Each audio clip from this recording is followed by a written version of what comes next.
Yo, what's going on, snipers, and welcome back to our Albuquerque Aliens Draft Glory franchise mode here in NHL 25. So in last episode, if you did not catch it, we had the second round of the playoffs against the Nashville Predators. And as you can see, unfortunately, we lost because they did go on to win the Stanley Cup. So at least we lost to the best team in the entire league in that sense. It was a pretty tough matchup for our team. We just could not play to our strengths, and unfortunately we're unable to win that series. Now, I do still have a little bit of faith in this team going forward, but I do feel like this is going to be probably one of the toughest off seasons we've had yet. Obviously, we didn't lose anybody to retirement in last episode other than Capaduca, who was just brought in as a depth option. So Ristolainen and Arena will return for another season, which is kind of problematic in a way because these guys are getting paid some pretty big money. As you can see with like Ristolainen, he's making 10.975, and Arena is currently making 7.625. So these guys are definitely taking up a lot of our cap space, but we are probably going to end up losing some players on our roster because of the fact that we have them signed. Also, we are going to be probably taking a little bit of a hit in terms of our goaltending because one of our guys here is going to be let go of because both goalies are pending our UFAs at the end of the season, or they are pending UFAs, I should say. So there is a lot of potential players that can end up being gone from this team. Like if we go to all expiring here, on the defensive side of things, Drew Bell's up for renewal. I would love to hold on to Drew Bell if I can, which is going to be pretty expensive, but I think we probably could do it as long as we let go of Tulipov, which is kind of a tough one to let go of as well. But yeah, likely Tulipov would be on his way out, and hopefully we could hold on to Bell because of that. If we can't hold on to Bell, then maybe Tulipov comes back instead. But then we have like Hudson, who's an RFA, so he's going to get paid a good chunk of money, but obviously only on like a one-year deal or something like that. Like we'll probably end up qualifying him. But yeah, I just think we're going to take a little bit of a hit this year. Also, in terms of like our offense, like Doig, for instance, he's an 85. He wants a lot of money. He's probably going to end up leaving for free agency as well. There's Delisle, who we have to pay some money to. And in centers, there's like some younger guys like Hansen, Kopitz, that type of thing. So it's going to be interesting to see what our team's looking like going into next season. But I hope that obviously we have enough cap space to bring back mostly everybody that we want. And like I said, the players that we are going to lose, obviously it's going to make us a little bit weaker. But hopefully we don't suffer too much drop off throughout next season. Like I do think Risto's going to be dropping off throughout the season next year, considering he's already 37 years old. And then obviously Narena, I'm kind of surprised that he didn't retire yet, but he's also 37 years old. So those two guys, hopefully they have a good season ahead, and hopefully they don't like hinder us too much. And if they don't retire at the end of next season, then hopefully they're much cheaper options that we could bring back. Because I want them to retire with this club. I don't really want them to retire anywhere else. So I would like to hold on to them as long as possible. But anyways, before we get into, once again, another off season, let's get in your guys' comments, see what you guys have to say about last episode, and then we will get into one of the final drafts of this franchise mode, because I think we only have a few years left of this before we start up a throwback 2010 franchise mode. And I'm not too sure which team it's going to be, but right now it looks like it might end up being the Edmonton Oilers, which should be interesting if that's the case. Once again, go vote on the straw poll if you haven't seen that yet, and help me out on making a decision on a team. But anyways, let's get into these comments now from last episode. So the first two comments are from Michael Dose. The first one says, wish you weren't so loyal to with Risto and Arena, but I suppose in a draft of glory you have to appreciate all the players since you can't trade. Those goalies should be ashamed of themselves and give back their hardware since they blow it in the playoffs. By the way, I prefer Giunta over Malkin at goalie. And then he also says, also don't just quit on the draft. I know it's 4 years left, are only left, but treat the draft like you would any other years, please, as I look forward to the draft episodes. So, yeah, in terms of your first comment, yeah, definitely both goalies didn't play good in the playoffs whatsoever. Obviously, it's a tough decision with the goaltending, but he's saying to go with Giunta over Malkin, and that's honestly what my opinion is as well. So we'll see what ends up happening here. Obviously, there's one more comment after get through. But yeah, Giunta definitely has been, in my opinion, the better of the two options, and he's won a lot more hardware. And at this point, like Malkin being 25, it's not like we're going to see the rest of his career anyways, but we'll definitely have to make a tough decision there with the goaltending going forward.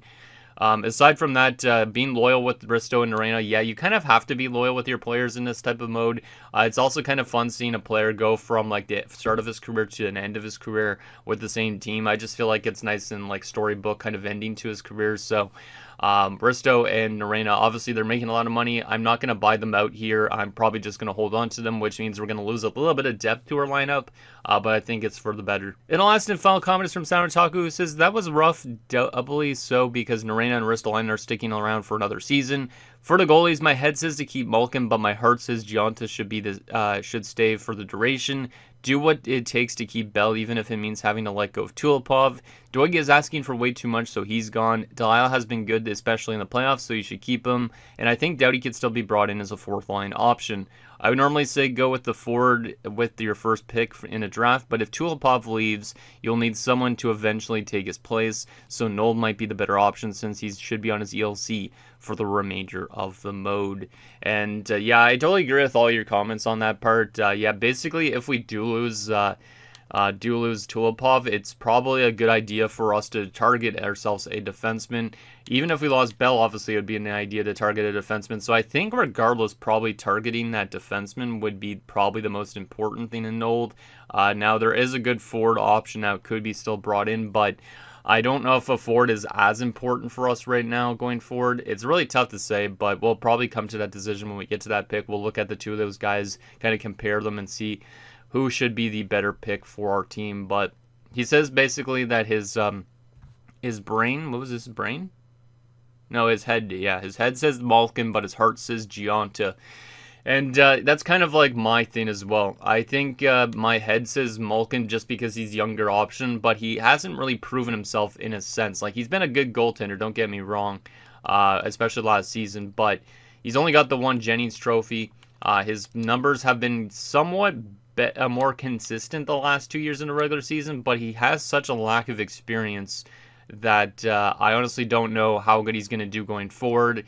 I also think he's going to cost us more in the long run in a sense because his contract, he wanted like 4-year deal at like more money, I think it was, than Gionta. Gionta, I think, would be a cheaper option to bring back. Obviously, he wants also a good chunk of term and stuff like that, but I think bringing back Gionta till he retires is probably what I would be leaning towards doing. I know somebody like Garage TV is probably not going to be happy if I'd make that decision, but I think that's what my brain is thinking right now, is bringing back Gionta over Malkin. Now, we'll see if that changes when we get to the re-sign stage because the contract demand might be completely different, so we'll get to that in obviously a little bit after the draft, but I'm hoping obviously that we could kind of hold on to one of those goalies. Obviously, we probably should be able to hold on to one of those goalies because they both want extensions. And then from a defensive standpoint, obviously taking back Bell for another year is pretty important. And if we do that, obviously losing Tulipov is going to be a bit of a big blow. But I think it's a blow that we could actually withstand because we do have other defenders that could take that spot. For instance, like Carlotti, who played a little bit in the playoffs last year, maybe he gets a chance to play on the defensive core next season because of that. So I think that's not too bad of an option. So with that said, I think we are ready to hop on into this draft and see what we can snag up here. Obviously, we're going to try and still focus on this draft because Michael wants me to, and I also because I think it's probably a good idea. Just because we got to imagine if there was more than 25 years in this franchise mode, we wouldn't just be like auto-picking stuff. So we might as well actually try and make some good decisions here. So first, let's actually look at what Saturn Taku was mentioning, which was Nold, and then he said the forward with your first pick potentially too. So let's take a look at those two guys and see right now what would be potentially a better option for us to take. Because I think almost our defensive core is kind of set in stone for next season in a sense, in a way, as long as we let go of Tulipov. But he was saying Nold, which if we go down here, Nold's a medium 4. He looks pretty damn good, and he's only 1 year out, so it would be a very solid addition. But is it exactly what I need? I'm not too sure. And then if we go from the 4 perspective, because there's a 4 that he mentioned as well, I'm not too sure. Oh, it's Peterson. Peterson looks fantastic as well. But the thing is, Doughty could come in that exact same spot potentially where Peterson is as well. So it's like, which one do we need maybe more of? So let's take a look again here at our team potentially. So if we let go of, what is his name? If we let go of Tulipov, basically we have 1, 2, 3. McLeod probably goes back to forward again next season. So we'd have 4, 5, 6 with Carlotti, 7 with Sagan or Segal as a depth option maybe, or Ackerstrom, or even Johnston for that matter. But technically, in terms of guys that are actually listed as a depth defenseman, I think Sagan and Segal are top 6 defenders, right? Yeah, they are. Maybe I would lean towards a defenseman in that sense. But if we look at our left wing side of things, like let's look at our forwards for next season that are already kind of signed for next year. So we have Kolar's, Dunham, Ristolainen. So that's 3. Cashman 4. Comrie 5. Delisle 6 if we get re-sign him. 7, 8, 9, 10, 11, 12. And then we also have Doughty as a 13th. And maybe somebody like this as a 14th. I guess there's technically an argument for both. Because from a left wing perspective, I guess we don't really have actually that crazy of depth on left wing either, though. Because Kolar's, Delisle, Malock, and then Doughty. Like, I could always draft a left winger and play him in the AHL too, if he's good enough.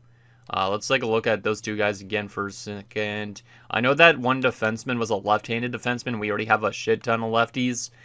So that's where I'm kind of thinking I wouldn't take Nold, is because he's a left-handed defenseman. If he was a right-handed defenseman, I think this would be right up my alley. So I'm not too sure still on Nold in that sense. From a left-wing perspective, that Peterson guy, we don't know for a fact that he's a lowly, but we know that he's probably going to be a good player based on the fact that he's 1 year out. Trying to think if he's actually logistically what I want. He might be a good two-way forward for the bottom 6. He isn't AHL eligible. That's the only problem. So we'd have to play him in the NHL next season or wait a year and then bring him in. The defenseman, on the other hand, is AHL eligible, but I don't necessarily need him play him in the AHL right away either. That's actually a really tough decision. If we go to all players that I have pinned here for a second, let's do a little comparison on Nold and Peterson. So Nold for sure is guaranteed medium 4. Peterson might be a low elite. So they might be right around the same overall, but one has a better potential. If we look at the attribute comparison, not that it's hard to compare forwards and defenders. Let's see, there's 2 A stats. There's only 1 on Nold, so Nold's probably a lower overall than Peterson, based on that. But, obviously, Nold's going to be more physical because he's a defenseman, stuff like that.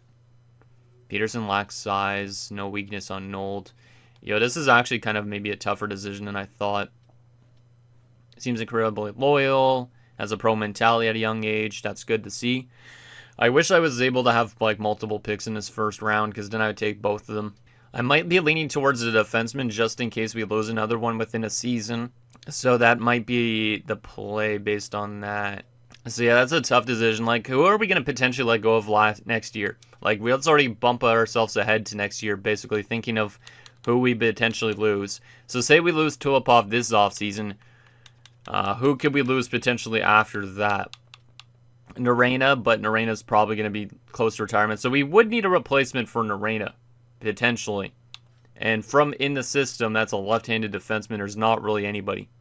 Because technically Karlotti's already going to play in a defensive core next season to replace Tulipov. So we do need technically a left defenseman from a year out if Narena's to retire, which I feel like he should be retired by then. I think that's probably the play then. I think the defenseman might make the most sense based on a year out. If we look at left wingers now, though, we might lose Malock within a few years, but he's not insane. That left winger could replace him potentially, but Doughty also could be a lot better by then. So, and also we have Newbury too. You know what? I think we're going for the defenseman. I think that's the right call. Newbury and Doughty are both probably guys that could crack our lineup soon. So, I think a left wing is okay. I think defense is what we need. So, we're going to go for Nold, even though that left winger is probably going to be pretty good. So, let's hop into the draft now. I think I made my decision. Obviously, it took a lot of looking at back and forth, but I think I think it'll be the right call for us to make is that defenseman. And I don't know if he should get his ELC right away. I guess it depends on his overall, but once we draft him, and if I don't give him his ELC right away, you guys can let me know if I should give him his ELC for next season or not. So maybe I will give him a guarantee just so he could get into the AHL and play with a good team. I'm not too sure. But anyways, let's take a look at the top 5 of this year's draft. So starting off with the Utah Hockey Club, who have the first overall pick. Let's see what they end up taking at number 1. Did take the franchise sniper in 7. All right. Did they already have a franchise player in this, or was that the other mode? Yeah, I think it was my Islanders mode that they have a franchise player as well. But Vyacheslav Semin only has elite edges, but left wing, right wing, that could also win faceoffs. Has pretty solid shooting. We'll see how good this guy is for them in the last 2 years of this franchise mode. Vegas at 2 is going to select Dane Deneau, who is an 81 overall center playmaker. Pascal Dane Deneau. All right. No X factors for him. Montreal at number 3 is going to select Sliger, who's an 80 overall DFD with 4 abilities. Damn. All right. So there's a good pickup for Montreal, potentially to help them out defensively. So he's got Stick 'em Up, No Contest, Ice Pack, and Relentless. It's kind of weird that DFDs are generating Relentless, though, because these guys shouldn't necessarily have Relentless. Obviously, it's probably because of his size that he has like good balance stats. Yeah, he has an 86 in balance, so it's probably because of that he has Relentless. But he's a DFD, so why is he going to be trying to take shots on goal? That's why I'm trying to... I think that's why that Relentless X Factor is not useless, but it should be more meant for forwards and not defensemen, in my opinion. Chicago at number 4 is going to select Morrison, who is a power forward. Interesting. Center power forward. I haven't seen a center power forward in a while. So, an interesting top 5 so far. Make it snappy for him.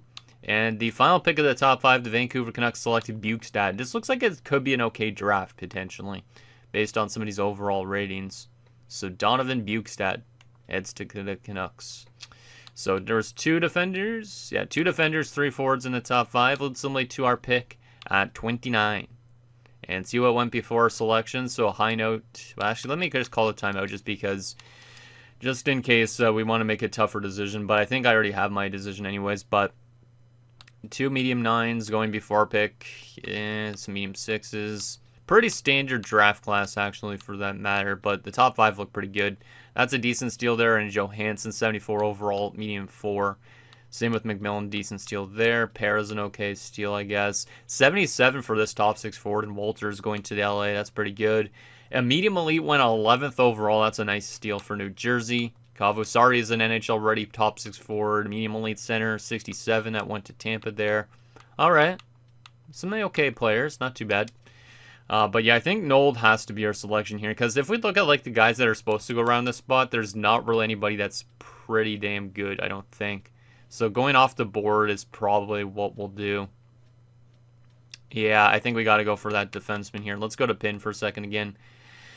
Yeah, I think it's got to be Nold. Obviously, Ranta's listed as a gem, so Ranta could be a decent pick too. However, Ranta is 2 years out. Nold is only 1 year out. So I'm not too sure if Ranta's going to outgrow Nold or what, but it could be the case. There's also a low lead offensive defenseman, but I don't feel like it's necessary. The fact that we have Narena, who's already an offensive defenseman, McLeod, who's an offensive defenseman playing forward.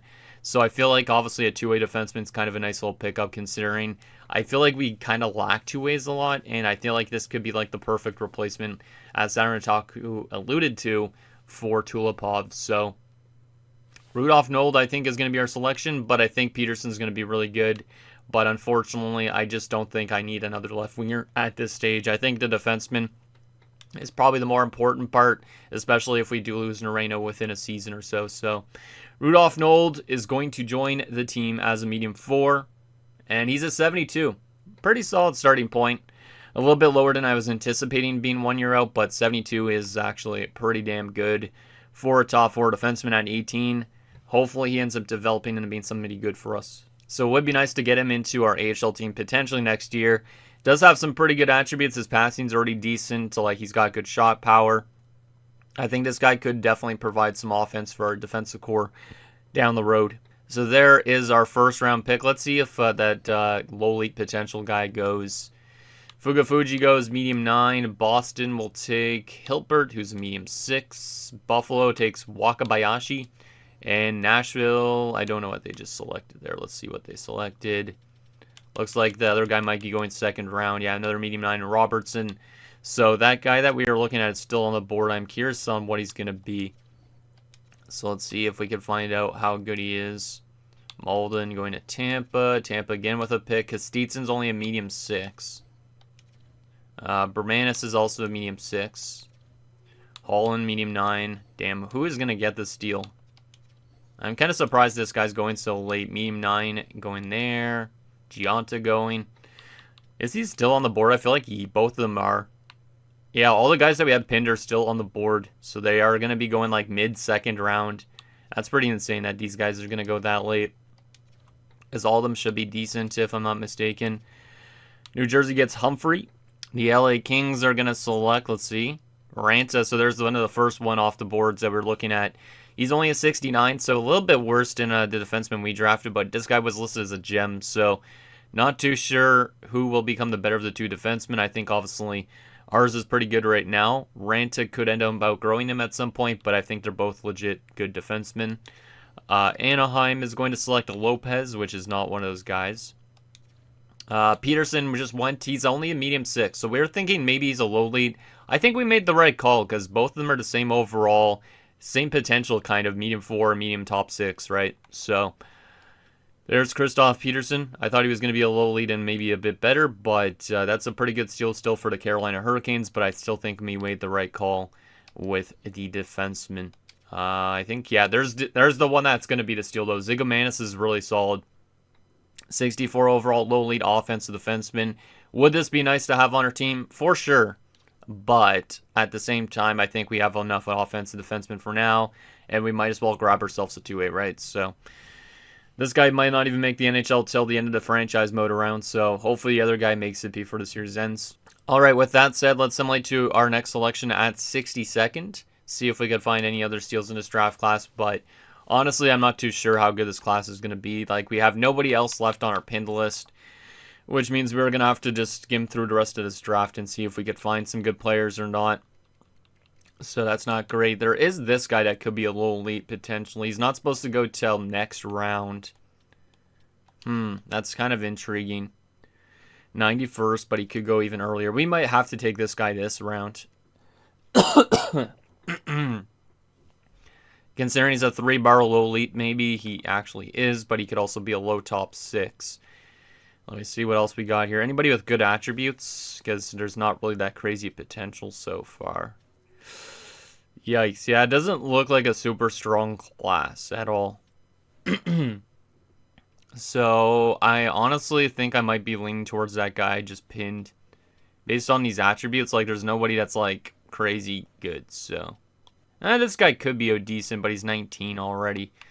Yeah, I think we're going to go for Perro. So a little bit off the board here. Go for the American who is playing in Quebec. So we'll see how good this guy is. I think he could be a low lead, but honestly, like I said, he could end up being a low 6. So this might be a bad selection. Maybe it's a good one. Let's see how good Gavin Perros is as a selection. He's a low top 6. I was kind of figuring he'd be a low 6 or low lead, but 64 overall is actually a pretty solid starting point, but I honestly don't know if it's a guy that would make it before the series ends. Still looks like he could be a decent guy, especially in the AHL levels, so maybe he becomes something. He's got solid shooting across the board, so maybe he could score some goals, at least at the minor league level. All right, our next selection is at 95. I honestly don't even know if we're going to find too much else in this draft class, but it is what it is. We could draft always another goalie option in case, like Benda, even though these guys aren't going to make it before the series ends. That way, there's a successor still in the system, at least for, obviously, for Gianta or for Malkin. Because I'm not going to say necessarily who I'm going to let go of still yet until we look at those contracts. So, let's just go for Shodin, because he looks like he's going to have the better overall out of the draft. He's 19, but still, let's take him anyways. 61 overall, 19 as a medium fringe is not too bad. A little bit low, but still gives us another goalie option, like I said, for the future. If for some reason our goalie prospects that we have right now don't develop and we need some sort of a successor, basically after this franchise mode ends, right? So I don't mind that. Our next selection, round 4. Medium bottom 6 forwards already going in round 4. Yeah, this is one of the worst classes probably I've seen. We might as well just draft like another guy that's German just for our German guy we just drafted in the first round, just so we have more Germans on the team. Let's surround him with some more Germans for sure. Let's go with Bjorn Kurtz, who's guaranteed medium bottom 6 sniper, but we'll take him anyways. 58 overall. Honestly, at this point, it's probably one of the better selections you could get, so I'll definitely take it. I don't know if there's going to be any like low lead steals here late in this draft or not, but It's not looking too good. It's not looking too good. Hey, there's a medium starter that's 20 years old. Damn. And he's probably not going to be very good because he's going to be 5 years out at 20. So this guy would be 25 when he debuts, which is at the end of this franchise mode, or once this franchise mode's over. So I'm going to just take a chance on this guy instead, who might be 3 years out as a low late. So, you know what? Let's take a chance on Ferrario. Or should I go for Fedotenko? Let's go Ferrario. Sure. I'll just go for an overager. Boom. Low top 9, 60 overall. Not too great for a 20-year-old. Not too great. Yeah, this is probably one of the worst classes we've seen again. Is what it is, though. At this point, I'm not too concerned about drafting great prospects, but I'm still trying to make some decent selections here. This guy is also maybe a lowly, but he's also probably a low top 9, considering he's 20. Is there anybody that could be good, though? I feel like there's a lot of overagers in this class, too. Guys that are 19 and 20, which is making this draft even weaker. Yeah, like it's mostly old guys. Let's just go for Grayson Berry because he's only 18, so boom. Medium 9, I mean, that's not terrible, I guess, considering he's only 18, but 49 overall is pretty damn low. So, probably not going to make it before the series ends. And our last pick of the draft, 227. This has been one of the worst classes we've seen, though, for sure. Medium backup, that's 19. There's another guaranteed medium bottom 6 who's 18. I mean, that's not, I guess, a bad option at this stage. You know what? Let's go for Holtby. I mean, to be honest, he's not going to make it before the series ends, but at this stage, it's better than a low bottom 6 or other picks like this. Like, this class is quite bad. Like, it had a good start to it, but it dropped off considerably. So, anyways, our draft, not a strong one, but at the same time, at least we got something we needed in the first round, so I'll definitely take that at least. So Nold's intriguing, of course. Peros is okay. Shodin's okay. A lot of these other picks are just bottom 6 filler options, potentially, so I honestly don't know if they'll develop on time, but I don't think it was a good class, so we made do with what we had, basically. And now we get to the very, very tough part, is the re-sign stage. I am very curious on the asking prices of everybody on the team now, if they've changed. They probably have changed. Maybe I should have given some of them contracts already, but I don't know how much cap space we're going to have left. So I wanted to make sure that we had cap space for the important guys first and foremost. So I don't know who I want to take a look at first in terms of contracts. But first, let's get some scouts signed back up here, as we do have 3 scouts to bring back. And then we will get into those contracts, which, like I said, it's going to be interesting to see how much money we have to spend on these guys that are up for renewal. If I would have had Ristolainen and Norena retire, obviously we'd have a lot more money. But at the same time, I don't really care that they didn't retire. I think it's cool that they're going to have a long career, at least. But obviously, like, I wish I kind of maybe gave them 1-year deals last year instead, and then had to re-sign them again this offseason. But maybe they demand a lot of money because of that. So, alright, so these 3 scouts are all dealt with, which is good. I just realized we have 2 scouts with the same last name. That's kind of interesting. One's in Czech Republic, one's in Sweden. Damn, alright. Okay, so how much money do we have to spend at the re-sign stage? I feel like it's not a lot, right? 51 million, that's actually a lot more money than I anticipated. 51.9. That's actually pretty good. But we do have a lot of money to players to bring back. So, first and foremost, is Nold a guy I should give his ELC to? I was going to leave this up to you guys, but I might honestly already give him his ELC. If we go in the system, guys that are under contract in the AHL, hey, actually almost every defenseman on this team is under needs a contract in a way. I'm going to come back to the unsigned guys at the end. I think that might be the better play. RFAs. Let's go to the bottom of this list here. We will probably qualify or sign all the guys to 2-way deals that want 2-way, just because we might as well. Because at least that doesn't dip into our cap that much, right? So we'll sign all these 2-way contracts up here. Corrado as well. I'm excited still for next season, but I'm still not too sure on exactly what we're going to look like. So Doughty might be NHL bound next year. Let's give him a 2-year, 2-way deal. Stillman might want a 1-way deal. Yes, he does. 2.2. I'm going to qualify Stillman. I think 2.2 is expensive. But yeah, let's just qualify him for the time being. Reefers had a pretty solid rookie season, I would say. Only wants 1 year at 1.25. That's really not that bad. To be honest, you know what? Let's just give him what he's asking for. I think that's an okay offer. Hansen, what about you? What about you? Only a 1 year deal as well. You know what? I'll do it. I'll do it. Those are type of contracts that I will definitely be willing to do. So Hansen already accept that money. Hutton's definitely a guy I should qualify because he's going to be wanting a 3-year deal at 9.425 with the last year being a no trade clause. Obviously, he becomes a UFA at the end of the year. I know he's an RFA at the end of the year. It looks like. Okay, so qualifying him for 1 more year is actually not bad. Let's qualify him. Not that bad. All right, so that's all that dealt with for the time being. UFAs down here. I'm going to let go of Plus. A lot of these guys aren't going to make it on time, so might as well let them go. Wall, since he has low elite potential, let's give him a chance. I don't think he's going to make it anyways, but Thorne, when did I draft you again? 3rd round. I feel like it's a defensive logjam. You're not really what I'm looking to bring back in. Ashton for the AHL. You're not that bad, to be honest. Sure, we'll bring you back. I feel like I should be letting go of either Segal or Sagan if I am to bring in young defensemen, but we'll come back to that in a second here. Kopitz for the bottom 6. What do you want? That's actually more expensive than I was anticipating, but I could probably knock you down a couple bars. So we'll come back to that in a second. The Lyle, 3 years at 7.25. Wow, that's a lot of money for Delisle. But I should be able to knock him down 2 bars as well. Tulipov and Bell. Obviously, I think I have to let go of Tulipov.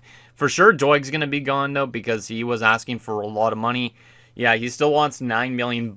He does have a lot of organizational interest, which means I could probably knock him down by like 2 bars still, which means like paying him like $8 million. But I think $8 million is a bit steep for him, especially considering he's not the craziest offensive producer. Like 45 points as a career high, and he's asking for that much.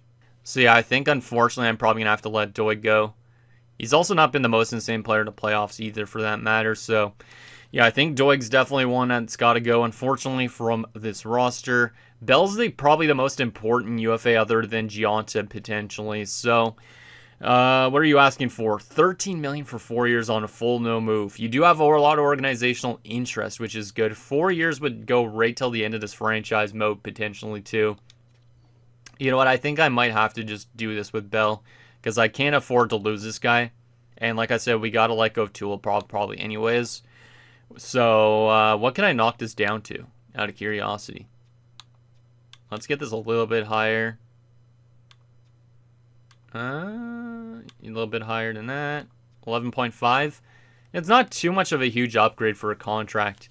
11.5 for 4 years. Full no movement clause. You know what? I think that should work. I think that should work. If he doesn't accept it, I could always up it a little bit more, but he deserves a lot of our money that we have freed up. So let's give that to Drew Bell and see if he'll accept, because he's probably the most important UFA, like I said, other than the goaltending situation, which is Malkin and Giunta. And then there's also Mathers, too. Probably I should let go of Mathers, but I might need Mathers as a backup next season. And I do need Bachman and Dronov in the AHL. So, Bachman and Dronov. Do I have the goaltending space for these guys, or what? Okay, I do. Yeah, I do. But Langwall is going to have to get scratched, which is okay.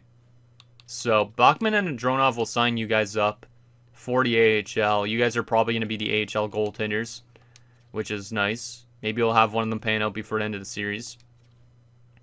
And we have Malkin, Giunta, and Mathers to decide through. Obviously, I'd say Mathers should be coming back for sure, because one of these 2 starters is gone. So, Mathers, what are you wanting as a backup?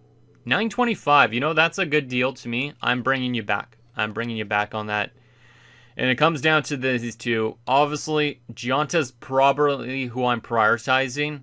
But first, let's take a look at how much they're both asking for. Malkin is wanting a 7-year deal at 9.975. He does have full organizational interest, which means we would be able to drop this down by 2 bars and get him for like probably $1 million less than what he's asking for. So like 8.8 for 7 years. That's not too bad, to be honest. Not too bad, but he is lacking experience, so I'm like, I don't know.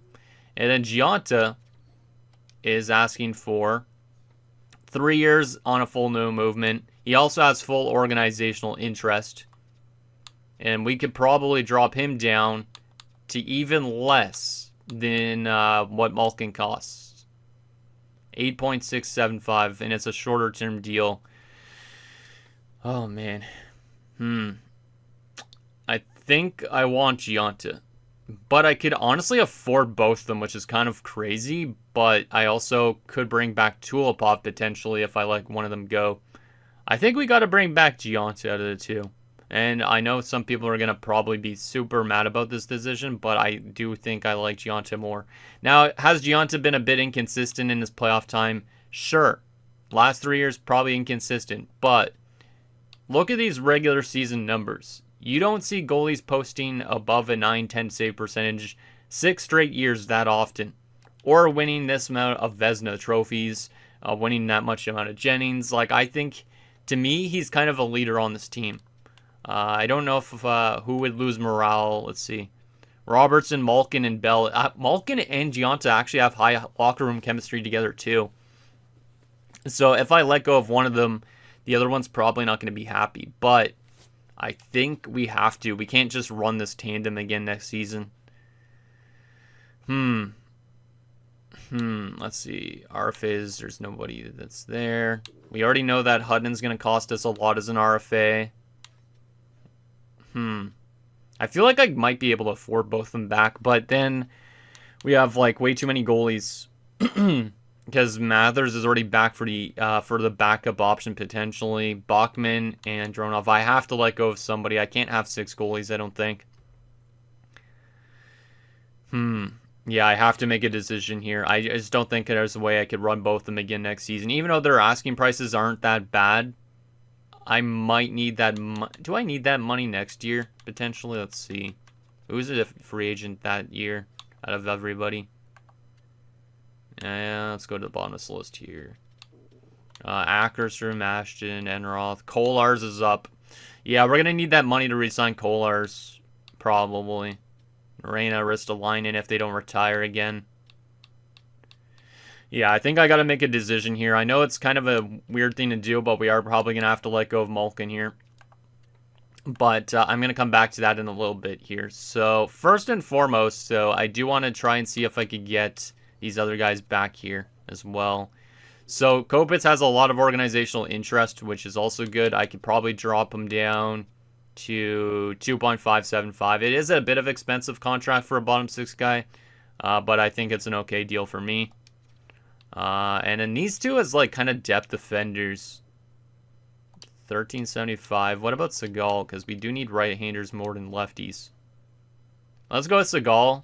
I think I'm going to let go of Sagan.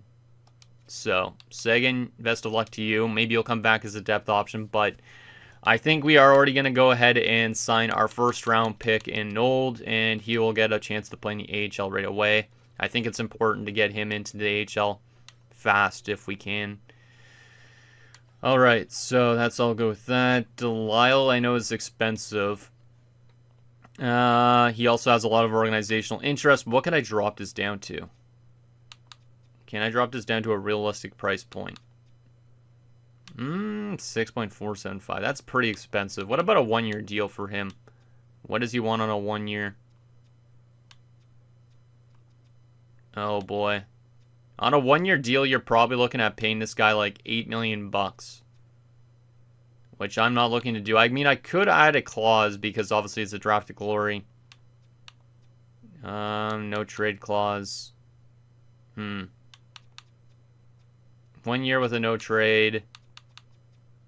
And we probably could get him for... Oh boy. Still over $7 million. The 3-year deal probably makes the most sense. Now let me take a look at Delisle's stats here again. Let's take a look at his stats here. Back-to-back 50-point seasons, playoffs. Yeah, he had an 18-point playoff year and a 17-point playoff year. He's definitely more of a playoff performer.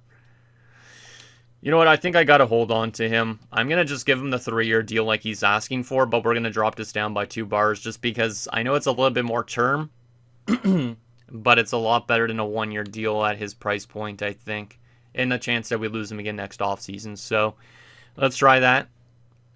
See if he'll accept it. Hopefully he does. I think Doig for sure is gone now. So let's already do a salute to Doig. Best of luck to him. Not the best player here, but asking for a bit too much money, I think. So we'll let him go. Aside from that, let's advance actually today and see how much money we have to spend still. See how much money we have to spend, because we got to obviously prioritize one of those goaltenders, and then we have Tulipov still, which I don't know if I'll bring back Tulipov anyways, but Delisle is going to take that 3-year deal. All right. Bell is going to reject. All right, so we got to give him more money. Reefers accepts, Kopitz accepts. Nice, okay. $44 million in cap space, which is not necessarily a ton. 4-year deal. Oh, man, Bell. His organizational interest is quite low. It dropped off a little bit. Can I drop him down still by like a bar at least? Because I know he's our important defender to bring back. Obviously, this is a lot of money to spend on a defenseman, but we kind of need to spend a lot of money on him. So 12.25 for 4 years. Take it or leave it, Bill. Take it or leave it. And like I said, we still have the goaltending to decide through. Yeah, it's gonna end up costing us a lot. Like I said, I don't think I could hold on to both goalies, even though if I didn't sign one of those AHL goalies, maybe I would be able to bring both of them back, but at the same time, one of them would have to leave again next offseason. And for both of them to have no movement clauses for multiple years, it could cap constrain us a lot. So let's see if Bell accepts his contract first and foremost. Looks like he did based on some notifications. Yes, he did. Perfect. All right, so $33 million in cap space. We probably have to say goodbye to Tulipov. Do we want to say goodbye to Tulipov? I don't even know what his asking price is. But we have Bell, Hunwick. We have McLeod playing forward probably. Hutton's already an RFA. He'll re-sign with us for sure. We could always move Narena and Petterman, one of those guys up. Carlotti needs playing time. So yeah, I think unfortunately that gives me the decision that we have to probably let go of Tulipov. He also wants a lot of money kind of in a modified no trade. So Tulipov, when did we draft you again? I honestly don't remember. 6th round. Tulipov's been a fantastic steal. Absolutely fantastic steal. 6th rounder. Really solid player too. Like he had a 48-point season a few years ago. But unfortunately, I think it's time that we send him off to free agency. He is 33 years old now at this point, but he had like a really good shorthanded career too, actually, for a defenseman. 5 shorthanded goals and 20 shorthanded points. Damn. 20 shorthanded points as a D-man is crazy. He also had a lot more turnovers than takeaways, so maybe it's a good thing to let go of him. I'm not too sure. Playoff-wise, 49 points in 146 games. And then if we look at his career, the 1 Stanley Cup with us as well. So, Tulipov, thank you for your time here, man. Salute to you. Hopefully you have a chance to win a Stanley Cup if our team doesn't win one. So, boom. So that was a tough one to let go of. A couple of guys that have been here for a while, Doig and Tulipov. And there's even a tougher decision here. The goaltending. Gionta is probably the guy I prioritize. I think we only have like 4 years left of this franchise mode. So, yeah, I'm going to go with Gionta. And I'm going to get slapped in the face by a couple people, probably my guess, about that decision. But I think it's for the better. We do have medium league goalies in the system as well. So it's not like Malkin would be a starter for all 7 of those years of his contract that he wants. Like, he might eventually get bought out at some point because of that contract if this franchise mode went longer than 25 years. So we're going to go with Gionta, 3-year deal, $8.7 million, the Sidney Crosby contract. And aside from that, we should be good. So let's advance a day and just see if Gionta accepts that contract, which I think he already just did. Yup, he did. So Gionta's on board. And that leaves us with $25 million in cap space, which is more than I anticipated to have at this point. However, Hutton's going to cost us like probably north of $5 million, so that means down to $20 million. Stillman's going to cost us a bit. I actually might just give Stillman what he's asking for, just because we need to be cap compliant, so let's just do that. Yeah, Hutton will put us probably to like 19 or 18 million in cap space. Technically, I can re-sign both these goaltenders, which is not what I was anticipating, but I don't think I could give Malkin only a 1-year deal. And like I said, that would probably make Mathers a healthy scratch in the NHL. Langlois would be a scratch in the AHL. I don't think I could have 6 goalies under contract. I just don't. I'm almost thinking about bringing back Malkin as well, but like, you look at his asking point right now. 7 years when there's elite goalies in the system. I kind of like shorter term deals. If we went for a 1-year deal, his asking price actually doesn't drop off that much, but we'd have to pay the guy pretty much like 12 million bucks around. Yeah, probably like 11.6 at least for a year. Which, that's a lot of money to throw at 2 goaltenders. Like, I don't think we could just run a 90 and an 88 every single year. I just don't. And maybe having a more of an average backup will make us assimilate better in a sense. Like, we might be too good because of the fact we have 2 good goalies. So, I know Malkin's a fantastic goalie and we have the cap space and all that. But I'm trying to make our team maybe a tad worse so we assimilate better in terms of the playoffs if we get there. So, this is a tough one, but let's say goodbye to Boris Malkin at the age of 25. He's going to be a good goaltender for the rest of his career. He could end up beating us in the cup finals, but I prioritize the older guy. Only 3 NHL seasons, so I honestly don't know how good Malkin's going to do the rest of his career, but he had some glimpses of some good success, so I think he's going to do good wherever he goes, but I just can't commit to a 7-year no movement clause, I think, with the goalies in the system. Like I said, literally there's Bachman and Andronov who could make the series before make it to our NHL team before the series ends. So I'd prefer to just run those 2 in the AHL. Langlois could be scratching and Mathers gets a chance again as a backup on a much cheaper option. Also, if there's any former players in free agency, we do have cap space to spend, which is good. Kolars also needs an extension next offseason, stuff like that. So this makes it a little bit easier, but yeah, it's definitely a tough one, and I know I'm kind of prolonging to let go of him, but like I said, this might be one of the toughest decisions I've had to make between 2 goalies before, and yeah, we're going to just let go of Boris Malkin. I know some of you guys are going to absolutely rip me apart probably in the comments about it, but I think we made our choice. I know Gionta's going to lose morale after this, but it is what it is, so salute to Boris Malkin. Good luck in free agency. Oh, man, that one hurt. Hunwick has lost morale. How many other people lose morale? Hansen loses morale. Anybody else? Robertson loses morale. And that's it. I'm surprised Gionta didn't lose morale, because both of them are friends, apparently. So, that's kind of surprising. But Gionta's here for the rest of it. Malkin is a high locker room chemistry player, but he didn't lose any morale when he left. Now, he was happy, I guess, about Drew Bell re-signing, but Gionta's the man. Mathers will be the backup next season.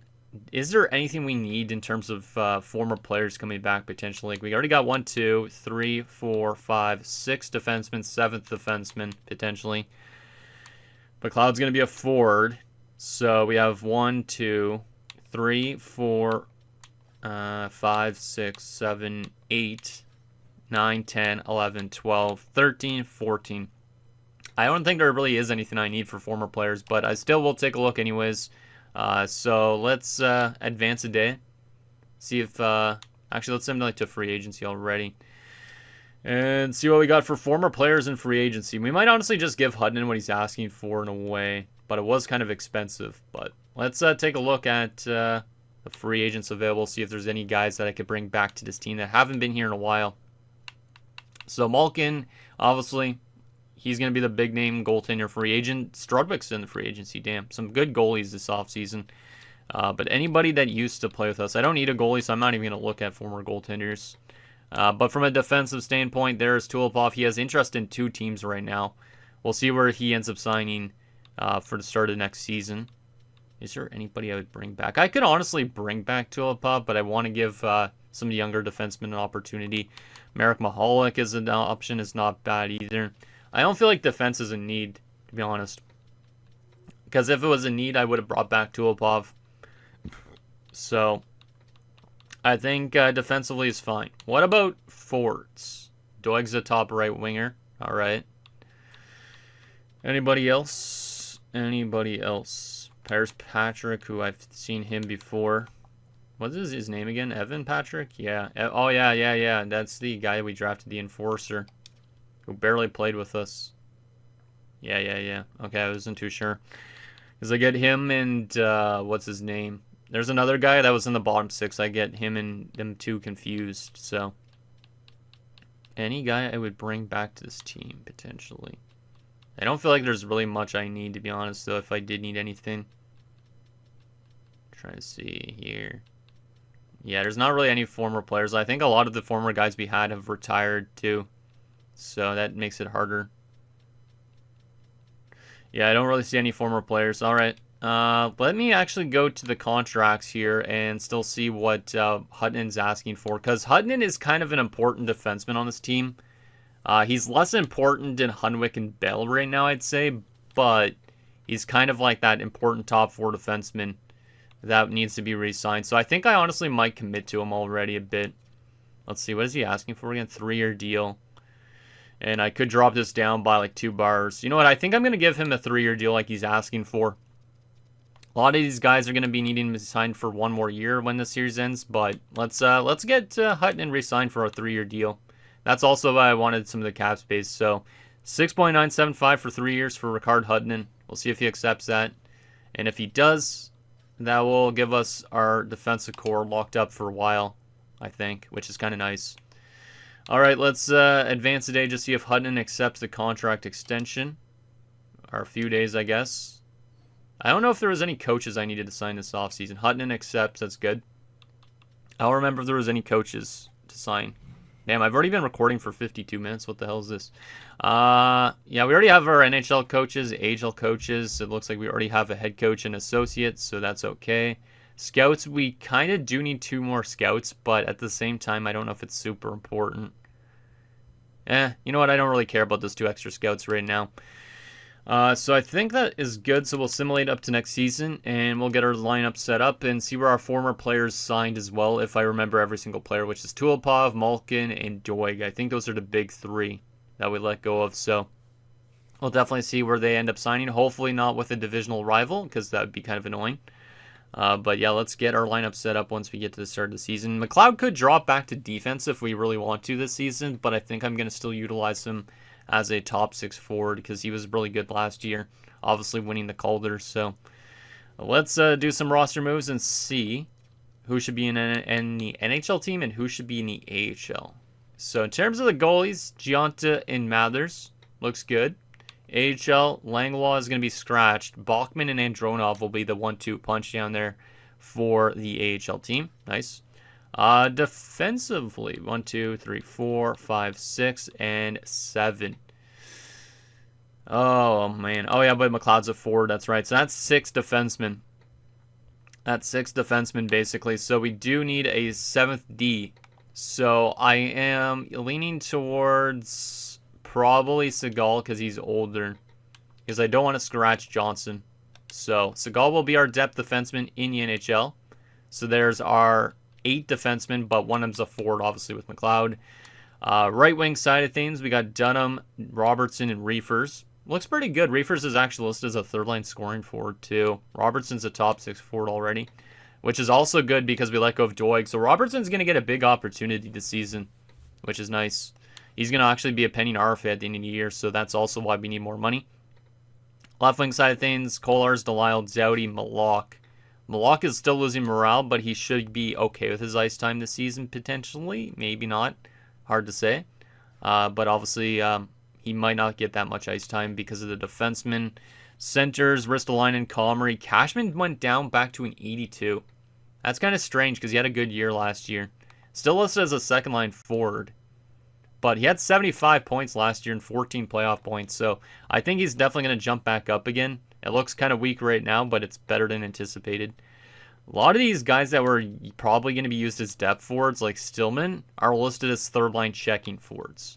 So that's a bit problematic. Also, Cogliano's ready to jump in as a 4th-line center. Maybe I shouldn't have brought back Stillman. That's interesting. Alright, so we do have a bit of a tough decisions with stuff, but let's go best lines for a second and set this up. Obviously, we can make adjustments in between episodes too. But Ristolainen has lost all of his X factors now. At this point, Cashman will jump to probably... maybe we can put him as the first line center.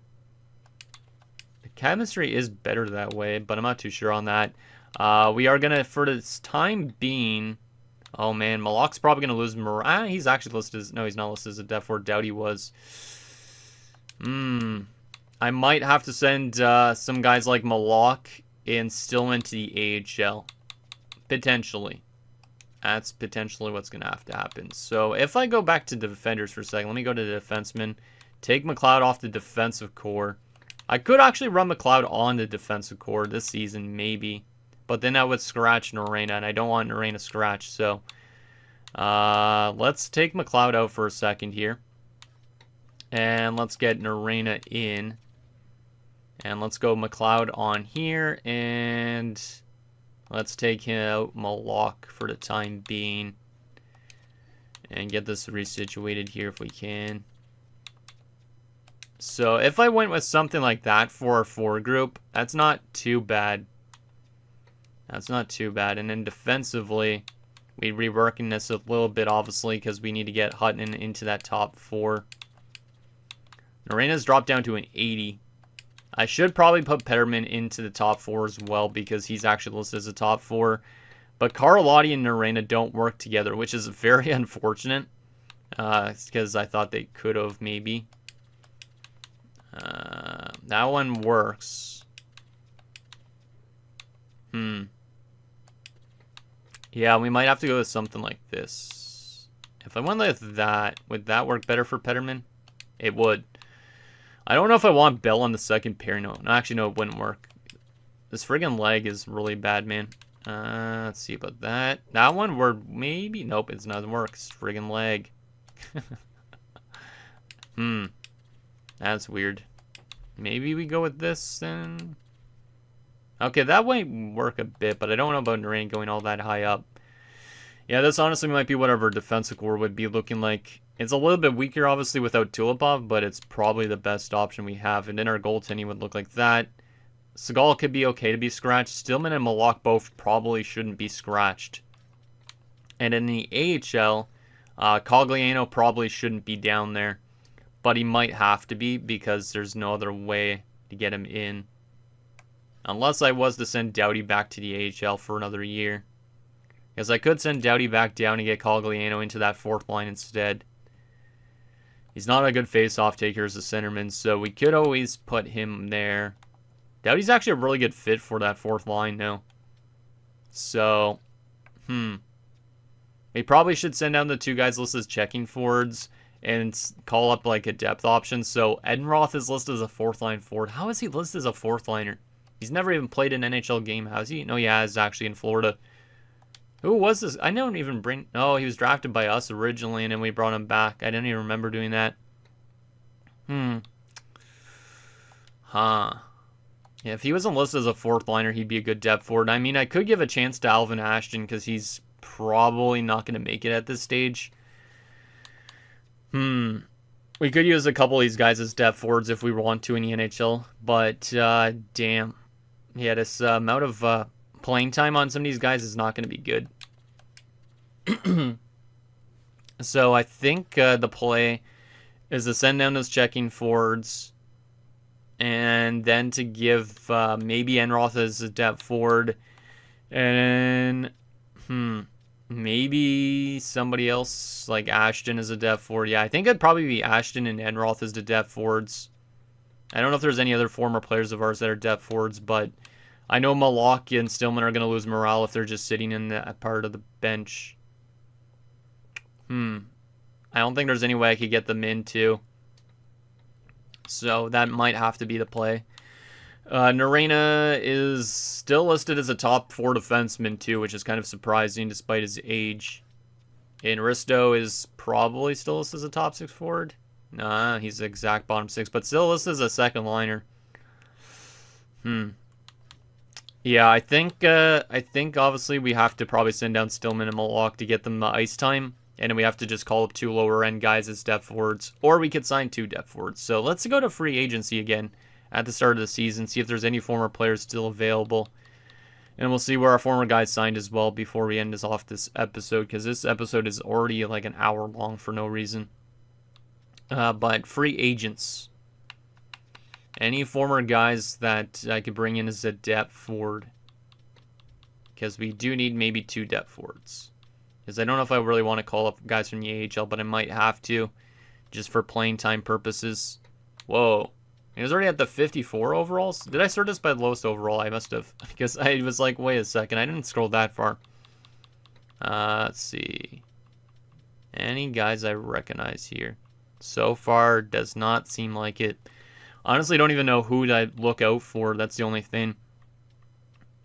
I don't know who I'd look out for. I wish that Cappaduca didn't retire because he would be a good depth forward to have right now. Sagan's still there as a depth defenseman, but I don't need another depth defenseman, do I? I don't think so. Don't think so. But we could bring him in if we need a depth defender. I don't see any former forwards, but I don't honestly, like I said, I don't even know who to look out for. Did this DeVoe guy used to play for us too? Yeah, I thought so. He's actually listed as a top 6 as well. So some former defenders, but nobody really that I've seen in terms of the forwards, which is not great. Like, I honestly don't even know, like I said, who I'm looking for from former guys. Like, I don't know who's retired at this stage and who hasn't. Yeah, we might honestly have to just promote from the AHL. Which, I mean, it's okay, but wasn't really my top option. Yeah, I literally do not see a former guy here. If you guys see any former guys, though, you could let me know before next episode, but yikes. Yeah, I don't see anybody. Alright, well, that's not great. So, we will already set it up, though, for next episode, in a sense where I'll send down those 2 guys that shouldn't be depth forwards, just for the time being. We could use them as healthy scratches if we don't care about them that much, but I feel like it kind of defeats the purpose a little bit.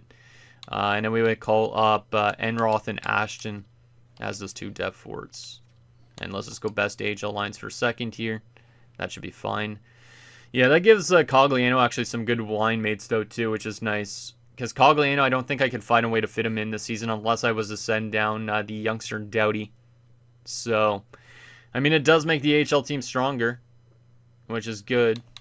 But at the same time, is it what we want? Let's actually take Langwall out because that's something we definitely need to do. So Andronov comes in. Bachman's the starter.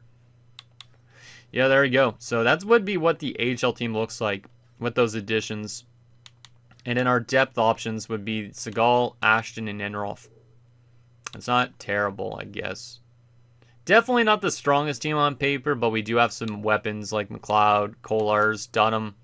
It's not terrible. It's a huge year for Robertson, like I said, so I think that's good.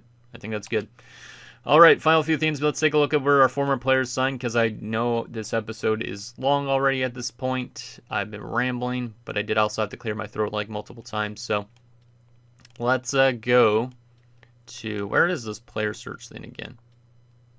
Where is the player search? I always forget. Player search. Where the heck is the player search? Oh boy. Am I literally blind or no? I'm pretty sure it was somewhere on here, right? There it is. Okay, it was below the draft board. Alright, let's see where Doig and all those boys signed. So Doig we'll start off with, then Tulipov, and then Malkin, because Malkin's obviously the big one we let go of. But Doig signed with the Florida Panthers, I think. No, actually, no, the Winnipeg Jets.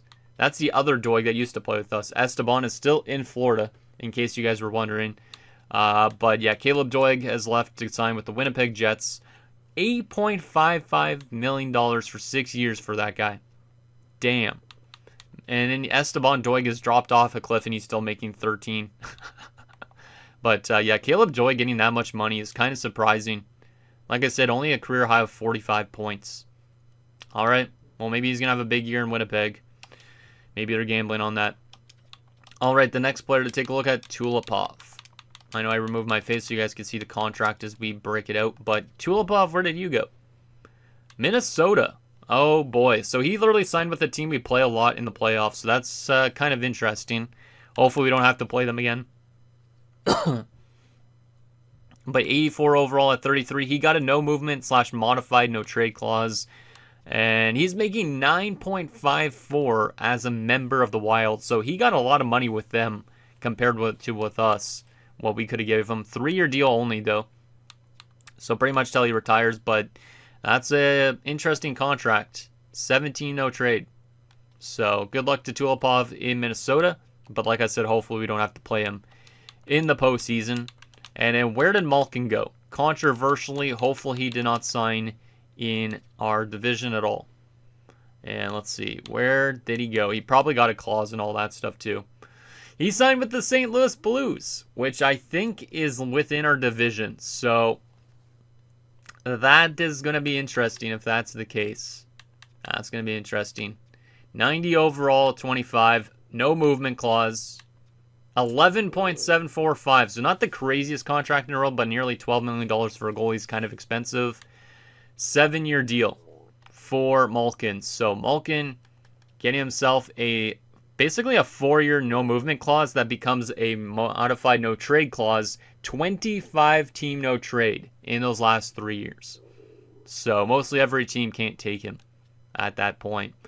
So Malkin and Tulipov are both signed in the Central Division, which is kind of scary because that means we're going to be playing them multiple times throughout the season. Could easily play them in the playoffs. Our first preseason game will be against St. Louis. I didn't even realize that. I would have, if I noticed that, I would have mentioned that earlier. But yeah, it does say Boris Malkin on the bottom. So it's going to be a battle of Gionta and Malkin to start off the preseason. And who knows, it could be a playoff matchup coming soon too, which is pretty damn scary. So anyways, guys, that's going to do it for this episode of our Albuquerque Aliens Draft to Glory franchise mode. So in next episode, we will take it to another season simulation.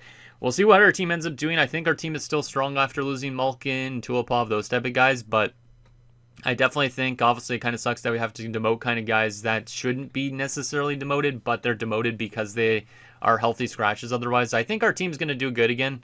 But I still am a little bit worried about the decision with Malkin, but I still think it could work out in our favor. If we have to play against him in the playoffs, I think that'll be a really cool storyline. So maybe I kind of hope for that, but at the same time, if I lose, then some of you guys will actually probably say, hey, you should have, we said you should have kept Malkin. And I would have been like, I don't know. It was, like I said, one of the toughest decisions we've ever had to make in franchise mode. So anyways, let me know what you think down below, and I'll see you guys next time.